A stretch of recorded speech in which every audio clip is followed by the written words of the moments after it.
Hello everyone, welcome to my channel. मैं शगुफ्ता और आज हम पढ़ने वाले हैं सीडीपी का इम्पॉर्टेंट टॉपिक जो कि है संज्ञानात्मक विकास की अवस्थाएं जीन पियाजे की। ठीक है, तो आज की वीडियो में हम पढ़ने वाले हैं संज्ञानात्मक विकास की जो अवस्थाएं होती हैं उनके गुण और विशेषताएं। जी हम पहले भी पढ़ चुके हैं अवस्थाएं और उनके गुण और विशेषताएं हम पहले ही पढ़ा चुके हैं आपको, लेकिन वहाँ पर मैंने आपको अवस्थाएं पढ़ाई हैं। अवस्थाओं को कितने तरह की कितने एज में डिवाइड किया गया है उसको समझाया हुआ है वहाँ पर।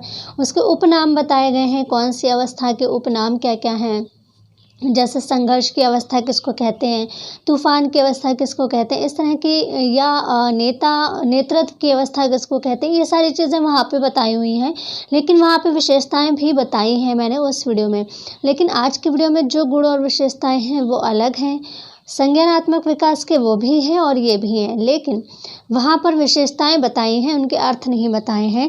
यहाँ पर हम बताएंगे कि कौन सी विशेषता किस अवस्था में पाई जाती है, अलग अलग करके बताएंगे कौन सी कितनी एज तक की अवस्था में कौन कौन से गुण पाए जाते हैं, कौन सी विशेषताएं पाई जाती हैं, और उनके लिए जो शब्दावली प्रयुक्त की जाती है, यूज़ की जाती है, उन शब्दावली का अर्थ क्या है।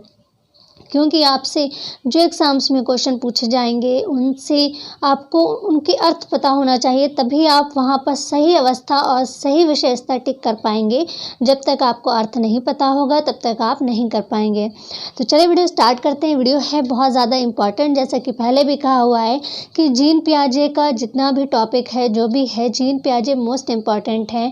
और आज के वीडियो में जो हम पढ़ेंगे वो जीन पियाजे की ही अवस्थाएँ हैं।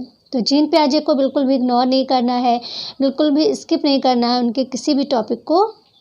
तो वीडियो में बिल्कुल भी स्किप नहीं होना है, एंड तक बने रहना है। और आज ये जो टॉपिक है ये जीन पियाजे का लास्ट हो जाएगा, क्योंकि हम जीन पियाजे को पढ़ चुके हैं बहुत अच्छे से। संज्ञानात्मक विकास भी पढ़ा दिया है, अवस्थाएं भी पढ़ा दी है, उनकी जो शब्दावली, स्कीमा वगैरह वो सारा कुछ आपको अच्छे से बता दिया है। और आज का टॉपिक जो है ये लास्ट है जीन पियाजे का। इसके बाद हम अधिगम का एक नया जो नए वैज्ञानिक हैं जो हम पढ़ चुके हैं, गुथरी को पढ़ चुके हैं, टॉलमैन को पढ़ चुके हैं, थॉर्नडाइक को पढ़ चुके हैं, और अब हम दूसरे किसी विद्वान को पढ़ेंगे अधिगम से रिलेटेड, क्योंकि वो टॉपिक भी बहुत ज़्यादा इम्पॉर्टेंट है। तो चलिए वीडियो स्टार्ट करते हैं। चैनल पर नए हैं तो सब्सक्राइब ज़रूर कर दीजिए, साथ ही बेल आइकन को ज़रूर प्रेस कर दीजिए। तो चलिए शुरू करते हैं वीडियो को। हम सबसे पहले पढ़ेंगे जो संज्ञानात्मक विकास की अवस्थाएं हैं उनके भाग देखते हैं कि कितने भागों में बांटा गया है। तो सबसे पहले हम देखते हैं संवेदी पेशी अवस्था को। ठीक है, पियाजे जो जीन पियाजे हैं उन्होंने संज्ञानात्मक विकास को 4 भागों में बांटा हुआ है, और वो 4 भाग कौन कौन से हैं जैसे कि पहले भी बताया हुआ है। एक बार फिर से देख लीजिए, क्योंकि आपको गुण और विशेषताएं अवस्थाओं की देखना है, किस एज पर कौन सी गुण और कौन सी विशेषता होती है, इसलिए एक बार फिर से आप इसको देख लीजिए। जो संवेदी पेशी होती है, पहला देखिए, ये बिल्कुल क्रम से है, और क्रम आपको भी पता होना चाहिए, क्योंकि आपसे कई बार क्वेश्चन ऐसे पूछे गए हैं कि जीन पियाजे की दूसरी अवस्था कौन सी है ना। तो इस तरह, इसलिए आपको क्रम याद रखना पड़ेगा। अगर क्रम गलत हो जाएगा आपका तो इस तरह के क्वेश्चन आप नहीं कर पाएंगे। कि अगर पूछा जाता है उनकी दूसरी अवस्था कौन सी है, तो दूसरी जो क्रम से है वही आप याद करें, तभी तो आपको पता होगा कि दूसरी अवस्था कौन सी है। तो पहली जो अवस्था है वह है संवेदी पेशी या इंद्रिय गामक अवस्था, जो कि होती है 0 से 2 वर्ष, यानी जन्म से 2 वर्ष तक की अवस्था को क्या कहते हैं, संवेदी पेशी या इंद्रिय गामक अवस्था। अब इसको संवेदी पेशी या इंद्रिय गामक अवस्था क्यों कहते हैं, क्योंकि इस एज में यानी जन्म से 2 वर्ष तक की अवस्था में बच्चा जो है वो अपनी स्मृति और इंद्रियों के द्वारा ही सीखता है। जैसे ठंडे गर्म का एहसास उसको इंद्रियों के द्वारा ही होता है। और इंद्रियां क्या हैं वो आप सबको पता है, आँख, नाक, कान, त्वचा, तो ये इंद्रियां हैं हमारी, और इन्हीं से जो है बच्चा सीखता है। क्या सीखता है कि जब उसको ठंड लगती है या गर्मी लग रही है तो वो रोता है। उसको पता है कि हमको गर्मी लग रही है तो हमको रोना है, तो कुछ ना कुछ किया जाएगा। तो क्या है, उसको एहसास हो जाता है कि हम रोएंगे तो ये काम हो जाएगा। तो ये चीज़ें सारे सीख जाता है, किनसे, स्मृति और इंद्रियों के द्वारा जो है बच्चा सीखता है 0 से 2 वर्ष। और स्मृति भी कौन सी, जैसे 2 वर्ष तक का बच्चा जो है, मतलब जन्म के समय तो स्मृति का यूज़ नहीं करता, लेकिन 2 वर्ष तक आते-आते वो ये समझने लगता है कि अगर हमको भूख लगेगी और हम रोएँगे तो हमको दूध या कुछ दिया जाएगा, तो वो रोने लगता है, तो वो समझ जाता है। इसलिए स्मृति या संवेदी या इंद्रियगामक अवस्था कहते हैं इसको, और ये होती है 0 से 2 वर्ष की अवस्था। फिर नेक्स्ट है दूसरा नंबर, पूर्व या प्राक संक्रियात्मक अवस्था, जो कि है 2 से 7 वर्ष तक। इसके भी अभी सारे गुण और विशेषताएं पढ़ेंगे कि इसको क्यों कहते हैं ऐसा। तीसरा है मूर्त या ठोस संक्रियात्मक अवस्था, जो कि है 7 से 11 वर्ष तक। मूर्त या ठोस संक्रियात्मक अवस्था 7 से 11 वर्ष तक। अब देखिए मूर्त क्या मतलब होता है। मूर्त का मतलब होता है प्रत्यक्ष, और इस अवस्था में बच्चा जो है चिंतन उन्हीं चीज़ों का करता है जो चीज़ें उसको दिखाई देती हैं। अमूर्त चिंतन नहीं करता है, जो चीज़ें उसके सामने प्रत्यक्ष होती हैं उनके बारे में ही वो चिंतन करता है 7 से 11 में। और चौथे नंबर का क्या है, औपचारिक या अमूर्त संक्रियात्मक अवस्था, यानी इस अवस्था में यानी 11 से 15 वर्ष या उससे आगे तो ये अवस्था होती है। इसमें अप्रत्यक्ष चिंतन भी करता है बच्चा, यानी कि जो चीज़ें उसको नहीं भी दिखाई देती हैं उनके बारे में भी वो चिंतन करता है कि ऐसा करें तो क्या होगा, यानी कि जो चीज़ें नहीं दिखाई देती हैं उसको प्रत्यक्ष, उसके बारे में भी चिंतन करता है। इसको कहते हैं अमूर्त संक्रियात्मक अवस्था या औपचारिक, और इसको अनौपचारिक भी कह सकते हैं और इसको औपचारिक कहते हैं। तो ये तो हो गया डिवाइडेशन अवस्थाओं का, जो कि आपको ये एज भी याद रखनी है क्योंकि इस तरह से पूछा गया है कि प्राक संक्रियात्मक अवस्था कितने से कितने वर्ष की अवस्था है। तो इस तरह से आपको जो है ये एज का जो डिवाइडेशन है ये भी आपको याद रखना है, और नाम भी क्रम से ही याद रखने हैं। तो ये तो हो गया क्रम। अब देखते हैं हम कौन सी अवस्था में कौन सी विशेषताएं होती हैं।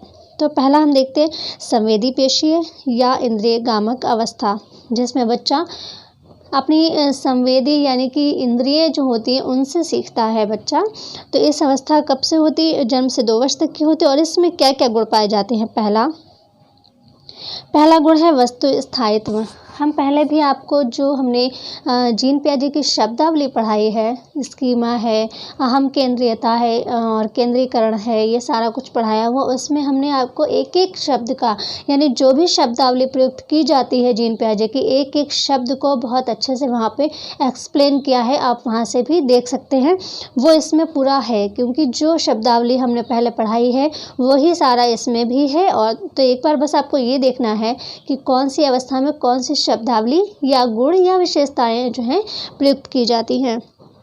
तो वस्तु स्थायित्व किसे कहते हैं, जैसे कि पहले ही बताया हुआ है कि कोई भी वस्तु पास नहीं है लेकिन फिर भी उसका एहसास है बच्चे को, यानी कि कोई भी वस्तु अगर किसी बच्चे के पास है और वो गिर जाती है और वो उससे ओझल हो गई है, लेकिन उसको क्या लगता है कि वस्तु उसके आसपास ही है। जैसे किसी बच्चे कि माँ जो है वो उसके आसपास ना हो, उसे ना दिखाई दे कि वो कहाँ है, लेकिन उसको पता है कि वो यहीं कहीं है और हम रोएंगे तो आ जाएगी, यानी वो समझ जाता है कि रोने से हमें मिल जाएंगी। यानी वस्तु ना होते हुए भी उसका होना, या वस्तु आँखों से ओझल है लेकिन उसका स्थायित्व, यानी उसकी स्थिति उसके दिमाग में है बच्चे की कि हाँ वो है। तो यही है क्या, वस्तु स्थायित्व, यानी वस्तु आँखों के सामने नहीं है, ओझल है आँखों से, लेकिन फिर भी उसका अस्तित्व है। यही है क्या, वस्तु स्थायित्व। और ये होता है 0 से 2 वर्ष की अवस्था में। ठीक है, फिर है परावर्ती क्रिया, ये भी एक गुण है 0 से 2 वर्ष की अवस्था का, यानी संवेदी या इंद्रियगामक अवस्था का एक गुण है क्या, परावर्ती क्रिया। परावर्ती क्रिया किसको कहते हैं ये भी आपको अच्छे से बताया है।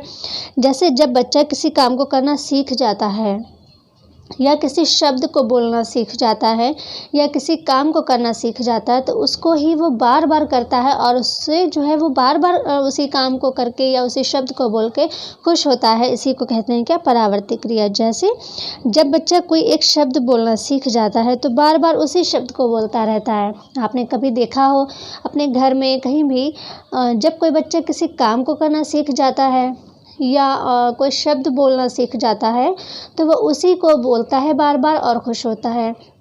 या फिर आप किसी एक शब्द को बोलते हैं और वो बच्चे को किसी भी तरह से कुछ समझ में आया है या उसको खुशी हुई है उस शब्द को सुनकर, तो जब भी आप वो शब्द बोलेंगे तो बच्चा बहुत खुश होगा। ये चीज़ आप ट्राई करिएगा, देखिएगा कि 0 से 2 वर्ष की अवस्था में ये गुण बहुत ज़्यादा पाया जाता है परावर्ती क्रिया का। यानी जब कोई बच्चा कुछ शब्द बोलना सीख जाता है या कुछ करना सीख जाता है तो उसी को बार बार करके वो खुश होता है, उसी को रिपीट करता रहता है बार बार, और इसी को कहते हैं परावर्ती क्रिया। फिर है अनुकरण। 0 से 2 वर्ष तक का जो बच्चा होता है वो अनुकरण के द्वारा ही सीखता है, यानी दूसरे को देखकर सुनकर उससे सीखता है, तो ये होता है अनुकरण। फिर है मानसिक निरूपण। मानसिक निरूपण का मतलब होता है जो बच्चा है वो किसी भी चीज़ की आकृति जो है अपने दिमाग में बना करके उसको पहचानता है।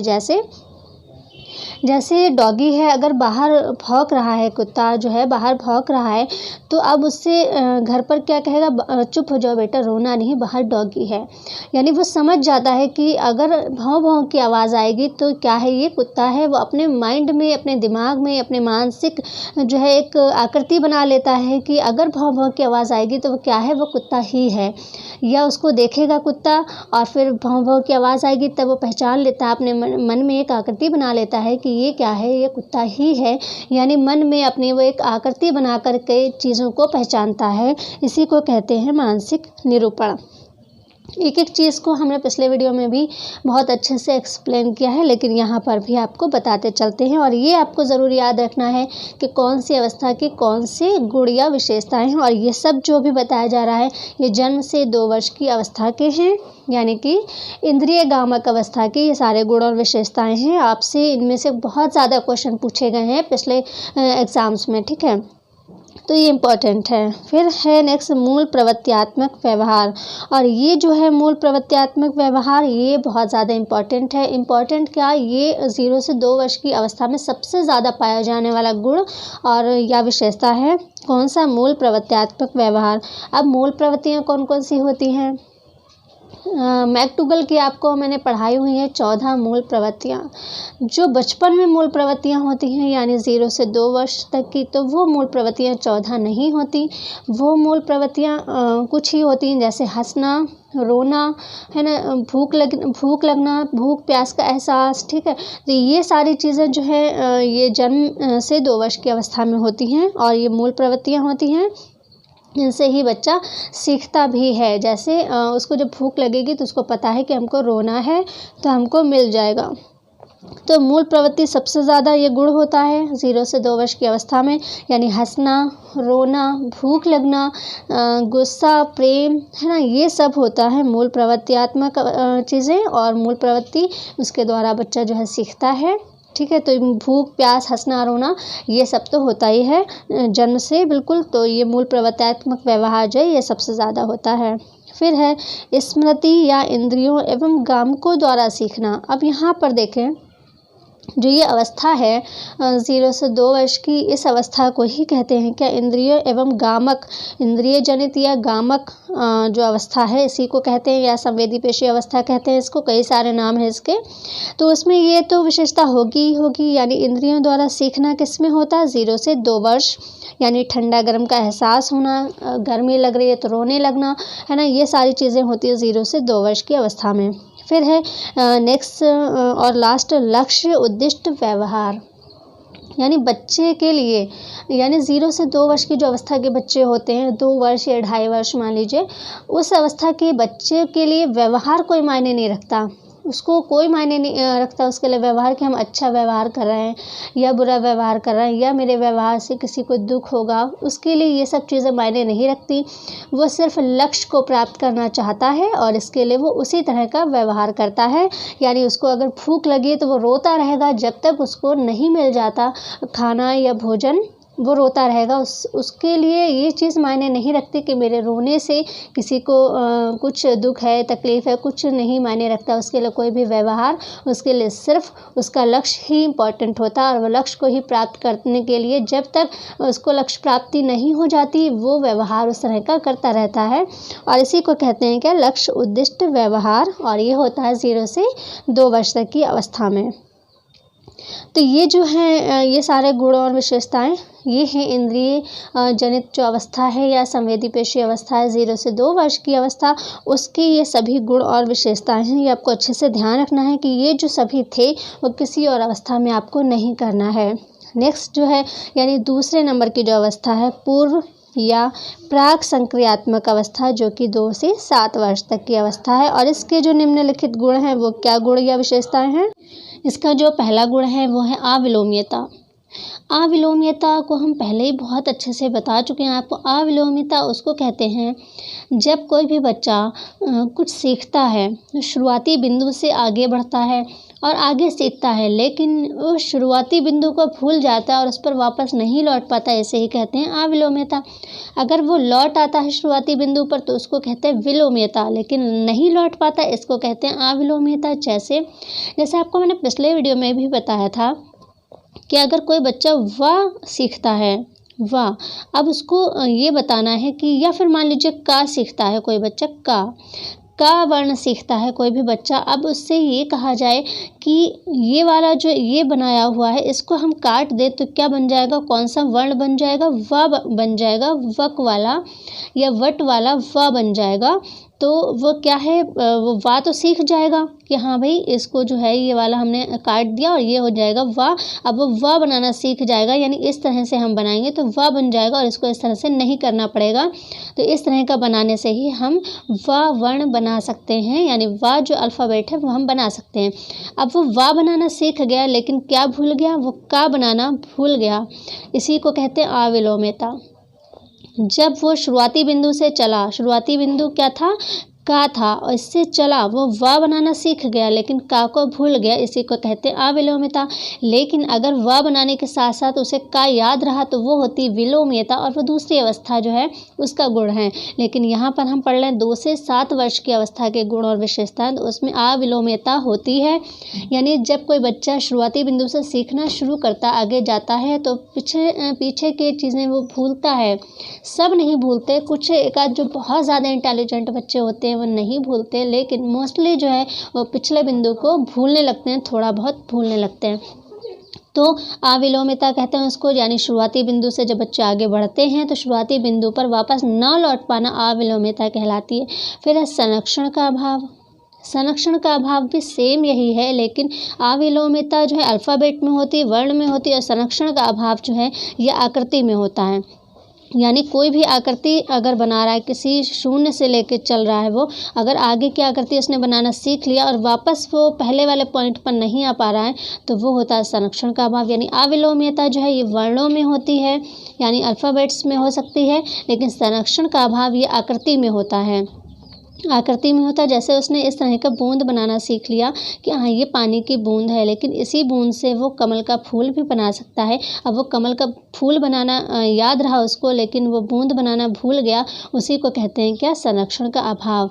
यानी कि अविलोम्यता जो है ये अल्फ़ाबेट्स में हो सकती है, अंकों में हो सकती है, लेकिन संरक्षण का अभाव आकृति में होता है। बस इतना याद रखना, ये दोनों सेम चीज़ें हैं, ठीक है। अब यहाँ पर देखिए जो अगर उसको याद रहेगा तो वो विलोम्यता कहलाएगी, भूल जाता है शुरुआती बिंदु को तो अविलोम्यता। इसी तरह से संरक्षण का अभाव आकृति में होता है, वो भूल जाता है तो संरक्षण का अभाव, और याद रखता है तो क्या होगा, संरक्षण होगा, जो कि अभी आप दूसरी अवस्था में देखेंगे। फिर है केंद्रीयकरण। केंद्रीयकरण भी होता है और एक होता है विकेंद्रीयकरण। तो केंद्रीयकरण जो है ये अवस्था होती है 2 से 7 वर्ष की अवस्था, और विकेंद्रीयकरण जो है वो हो जाएगी फिर 7 से 11 में, ठीक है। तो केंद्रीयकरण का मतलब होता है किसी भी वस्तु को एक नज़रिए से देखना केंद्रीयकरण कहलाता है, किसी भी वस्तु को कई नज़रिए से देखना विकेंद्रीयकरण कहलाता है। तो 2 से 7 वर्ष की अवस्था में होता है केंद्रीयकरण, यानी किसी भी वस्तु को सिर्फ एक ही नज़रिए से देखना और उसकी बाकी चीज़ों को ना देखना, ये होता है केंद्रीयकरण। इसको भी हमने पिछले वीडियो में बहुत अच्छे से समझाया है। फिर है दूसरे के दृष्टिकोण को ना समझ पाना।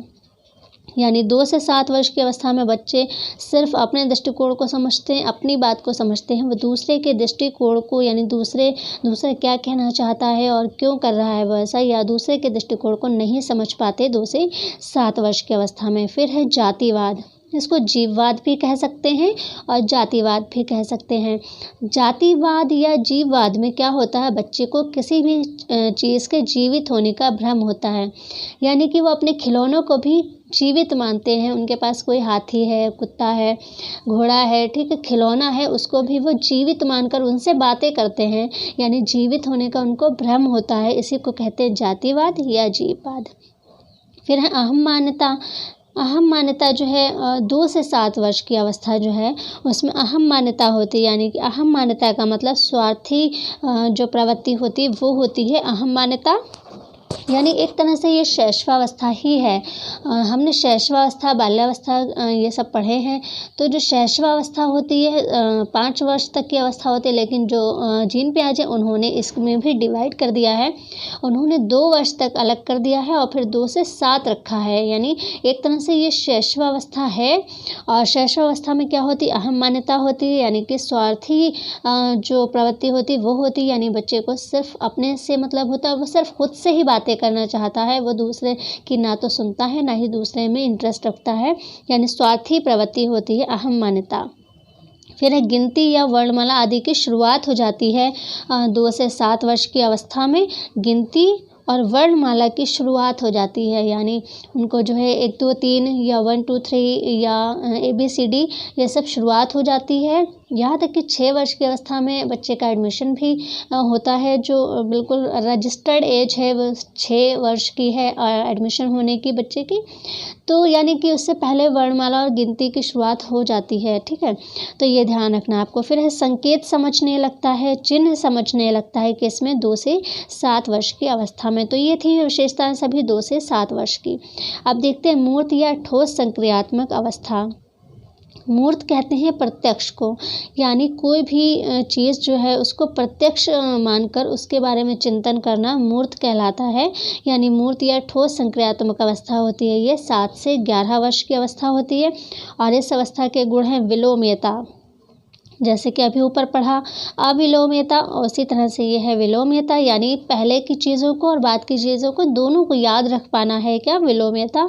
इसी तरह से संरक्षण है, यानी पहले की आकृति को और बाद की आकृति दोनों को याद रख पाना है संरक्षण। यहाँ पर संरक्षण को आकृति मानना है, संरक्षण मीन्स दूसरा भी होता है, हमें वो वाला संरक्षण यहाँ पर नहीं समझना है।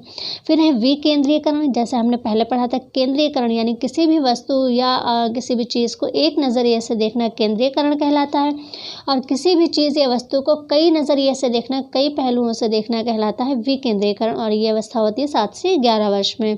फिर एक कार्य कारण संबंध, यानी कोई भी कार्य होगा तो उसका कोई ना कोई कारण ज़रूर होगा, और ये बच्चा अगर सोचने लगता है तो ये अवस्था, ये जो गुण है ये पाया जाता है 7 से 11 वर्ष की अवस्था में। फिर है श्रृंखला, क्रम, परिपक्व और वर्गीकरण, ये सभी पाए जाते हैं 7 से 11 वर्ष में, यानी बच्चा जो है किसी भी चीज़ों का क्रम बना पाता है, यानी उनकी श्रृंखला बना पाता है, उनका क्रम बना पाता है, उनको वर्गीकृत कर पाता है हर तरह की चीज़ों को। वो ये अवस्था, ये जो गुण है ये 7 से 11 वर्ष में पाया जाता है, यानी बच्चा जो है वर्गीकरण करने लगता है, किसी भी चीज़ों को बांटने लगता है, उनके भाग बनाने लगता है। यानी अगर उसको अलग अलग रंग के कार्ड दे दिए जाए बच्चे को, तो वो लाल रंग के अलग कर लेगा, ब्लैक कलर के जो है वो अलग कर लेगा। इस तरह से वो डिवाइडेशन करना सीख जाता है, क्रम बनाना सीख जाता है, श्रृंखला बनाना सीख जाता है और वर्गीकरण सीख जाता है। तो ये क्या है, ये सभी क्या है 7 से 11 वर्ष की अवस्था में होता है, ये तीनों लगभग एक ही हैं। फिर तार्किक चिंतन की शुरुआत हो जाती है किसमें, 7 से 11 वर्ष में, यानी बच्चा जो है तर्क करने लगता है, यानी तार्किक चिंतन की शुरुआत हो जाती है 7 से 11 वर्ष में। गणितीय संक्रिया आ जाती है, गणितीय संक्रिया का मतलब जोड़ घटाना गुणा भाग, इसकी जो है शुरुआत हो जाती है। इनके जो आकार हैं उनके जैसे प्लस माइनस है, ये सब जो है थोड़ा सा सीखने लगता है, इनकी शुरुआत हो जाती है 7 से 11 वर्ष में, और अच्छा खासा लगभग सीख जाता है सभी गणितीय संक्रियाएं। तो ये सभी 7 से 11 वर्ष की अवस्था में होता है। फिर नेक्स्ट है औपचारिक या अमूर्त संक्रियात्मक अवस्था, जो कि 11 से 15 वर्ष या उससे आगे होती है, यानी 11 वर्ष से और आगे तक बाद तक ये होती है औपचारिक या अमूर्त संक्रियात्मक अवस्था। यानी कि अमूर्त मतलब होता अप्रत्यक्ष, यानी अप्रत्यक्ष चीज़ों के बारे में जब बच्चा सोचने लगता है तो वहीं से हो जाता है क्या आगे मतलब उसमें 11 से शुरुआत हो जाती है अमूर्त चिंतन की, और उसके आगे फिर जो है हमेशा अमूर्त चिंतन करता है इंसान। कोई भी व्यक्ति अमूर्त चिंतन सभी करते हैं, यानी जो चीज़ें नहीं हैं, प्रत्यक्ष नहीं है, उसके सामने नहीं है, उनके बारे में भी वो चिंतन करता है या भविष्य के बारे में चिंता करता है। तो ये सभी गुण किस में होते हैं? 11 से स्टार्ट हो जाते हैं और आगे तक हमेशा चलते हैं, और इसीलिए इसको कहा जाता है अमूर्त संक्रियात्मक अवस्था। और इसके जो गुण हैं वो क्या है? अमूर्त चिंतन, पहला तो यही है अमूर्त चिंतन, यानी कि वो कुछ भी जो चीज़ें प्रत्यक्ष नहीं हैं, बिल्कुल उसके सामने नहीं हैं, वर्तमान में नहीं है, वो उनके बारे में भी चिंतन करता है। जो चीज़ें उसके सामने नहीं है या वर्तमान में नहीं है उसको कहते हैं अमूर्त चिंतन। फिर है प्राक कल्पना निर्माण, अपसारी चिंतन, तार्किक चिंतन, परिपक्व, यानी ये लगभग एक जैसा ही है सब कुछ। इसका मतलब क्या है? इसका मतलब ये है कि 11 वर्ष के बाद अमूर्त चिंतन या तार्किक चिंतन भी होता है, और अमूर्त चिंतन है वो शुरू हो जाता है, और उसके बाद जीवन पर्यंत जो है व्यक्ति अमूर्त चिंतन करता रहता है। उसको अपसारी चिंतन भी कहते हैं। प्राक कल्पना निर्माण, यानी वो कल्पनाएं भी करता है कि उसको क्या करना है फ्यूचर में, तो इस तरह की कल्पनाएं भी करता है। लगभग ये सभी एक जैसे हैं और सब जानते हैं कि इसके गुण और विशेषताएं क्या होंगी। ठीक है, तो ये तो हो गए गुण और विशेषताएं अवस्थाओं के। जो भी इसमें शब्दावली थी, अगर किसी भी तरह से कुछ ना समझ में आई हो तो पिछला वीडियो जो शब्दावली वाला है वो आप देख सकते हैं, क्योंकि वहाँ पर बहुत ज़्यादा मैंने एक्सप्लेन किया है। तो वहाँ पर बिल्कुल उदाहरण देकर आपको एक्सप्लेन किया, तो वहाँ पे आप अच्छे से और ज़्यादा समझ पाएंगे। यहाँ पर इसलिए नहीं किया क्योंकि फिर वही चीज़ें बिल्कुल डबल हो जाती। आपको पहले भी वही चीज़ें सब पढ़ाई जा चुकी हैं और वही चीज़ें दोबारा इसमें रिपीट नहीं हो सकती, वरना वो डबल हो जाएगा और टाइम वेस्ट होगा। अगर आपको वहाँ पे उदाहरण से समझना है तो आप पिछला जो शब्दावली वाला वीडियो है जीन पियाजे का, आप वो देख सकते हैं। अब देखते हैं जो लास्ट में, क्योंकि आज जीन पियाजे का लास्ट टॉपिक है ये, बिल्कुल जीन पियाजे यहाँ से ख़त्म हो जाएगा आज। तो हम देखते हैं निम्न बिंदु क्या हैं, जीन पियाजे के जो नियम हैं उनके बिंदु क्या है। पहला, पियाजे के जो सभी चरण हैं वो स्थिर हैं। जो भी चरण हैं पियाजे के नियम या सिद्धांत के, वो सभी चरण क्या है? स्थिर हैं, जिनका क्रम बदला नहीं जा सकता। दूसरा, सभी चरण गुणात्मक रूप से आगे बढ़ते हैं। तो तीसरा है पियाजे ने ये कहा है कि ज़रूरी नहीं कि मेरे द्वारा बताए गए गुण एकदम से किसी अवस्था में आते हों। उनके जो लक्षण हैं वो पिछली अवस्थाओं से ही दिख सकते हैं। जैसे कि मान लीजिए जो 2 से 7 वर्ष की अवस्था है और जो 11 से फिर 7 से 11 वर्ष की अवस्था है, तो ज़रूरी नहीं है बिल्कुल 2 से 7 वर्ष की अवस्था में ही वो चीज़ें होंगी, 7 से 11 में नहीं होंगी, ऐसा नहीं है। या मान लीजिए अमूर्त चिंतन है, वो 11 से उसके आगे या 15 तक की अवस्था में जो है बताए गए हैं अमूर्त चिंतन, लेकिन ऐसा नहीं है कि अमूर्त चिंतन 11 के बाद ही शुरू होगा। उसके लक्षण जो हैं वो पहले से दिख सकते हैं, यानी 11 से पहले से भी, यानी 7 से जो 11 वाली अवस्था है अमूर्त चिंतन कभी कभी उसमें भी दिख सकता है। या मान लीजिए केंद्रीयकरण है या विलोम्यता है, अविलोम्यता भी हमने पढ़ा 2 से 7 वर्ष की अवस्था में। तो ज़रूरी नहीं है अविलोम्यता 2 से 7 में हो, उससे पहले भी हो सकती है, या विलोम्यता 2 से 7 में भी हो सकती है। तो ऐसा नहीं है कि कोई भी चीज़ बिल्कुल उसी अवस्था में होगी, उससे पहले नहीं होगी, तो ऐसा नहीं है। उसके लक्षण पिछली अवस्थाओं से दिखने लगते हैं, यानी अमूर्त चिंतन 11 के बाद शुरू होता है, लेकिन उसके लक्षण उससे पहले से ही दिखने लगते हैं, यानी बच्चा अमूर्त चिंतन करना शुरू कर देता है। तो वही इनका मतलब है जीन पियाजे का, कि कोई भी जो चीज़ें हैं ज़रूरी नहीं है कि मेरे द्वारा बताए गए गुण एकदम से किसी अवस्था में आते हों, उनके लक्षण पिछली अवस्थाओं से ही देख सकते हैं। आई होप समझ गए होंगे आप। फिर है आइंस्टीन, जो वैज्ञानिक थे आइंस्टीन, उन्होंने पियाजे के इस सिद्धांत की प्रशंसा की है। किसने? आइंस्टीन ने। फिर है पियाजे मानते थे कि बच्चों का चिंतन बुजुर्गों से प्रकार और मात्रा दोनों में अलग होता है, यानी जीन पियाजे मानते थे। या अगर आपसे पूछा जाए कौन मानता था कि बच्चों का चिंतन बुजुर्गों से प्रकार और मात्रा में अलग होता है, तो आपको ध्यान रखना है ये जीन पियाजे ने कहा था कि बच्चों का चिंतन बुजुर्गों से प्रकार और मात्रा दोनों में अलग होता है, यानी कि बेहतर होता है। ठीक है, अलग होता है, इसका मतलब क्या है? अलग होता है, कैसा होता है? बेहतर होता है। यानी जो बच्चों का चिंतन है वो बुजुर्गों से प्रकार और मात्रा दोनों में अलग होता है और बेहतर होता है। यानी बच्चा जितना चिंतन कर सकता है उतना चिंतन बड़े नहीं कर सकते। तो वही चीज़ है, बच्चों का चिंतन बुज़ुर्गों से प्रकार और मात्रा दोनों में अलग होता है और बेहतर होता है। तो ये था जीन पियाजे का जो संज्ञानात्मक विकास की अवस्थाएं हैं उनके गुण और विशेषताएं, कौन से गुण और कौन सी विशेषताएं किस अवस्था में होती हैं, उनके अर्थ क्या है, मतलब अहम केंद्रीयता या विलोमिता, उनके अर्थ क्या हैं, किसे कहते हैं, वो सारा कुछ आपने जाना। तो अभी तक हमने जो जीन पियाजे हैं, जीन पियाजे की शब्दावली को देखा, संज्ञानात्मक विकास क्या है वो देखा। जीन पियाजे के बहुत सारी चीज़ें हम पढ़ चुके हैं पहले भी, और अभी भी आपने संज्ञानात्मक विकास की अवस्थाएं देखी, उनकी शब्दावली देखी, हर शब्दावली को आपने बिल्कुल एक्सप्लेन के साथ देखा। तो आज जो है जीन पियाजे का जो टॉपिक है वो ख़त्म हो गया है। नेक्स्ट हम अधिगम को पढ़ेंगे, क्योंकि अधिगम सबसे ज़्यादा इम्पॉर्टेंट टॉपिक है, जहां हम गुथरी, टॉलमैन और थॉर्नडाइक को पढ़ चुके हैं।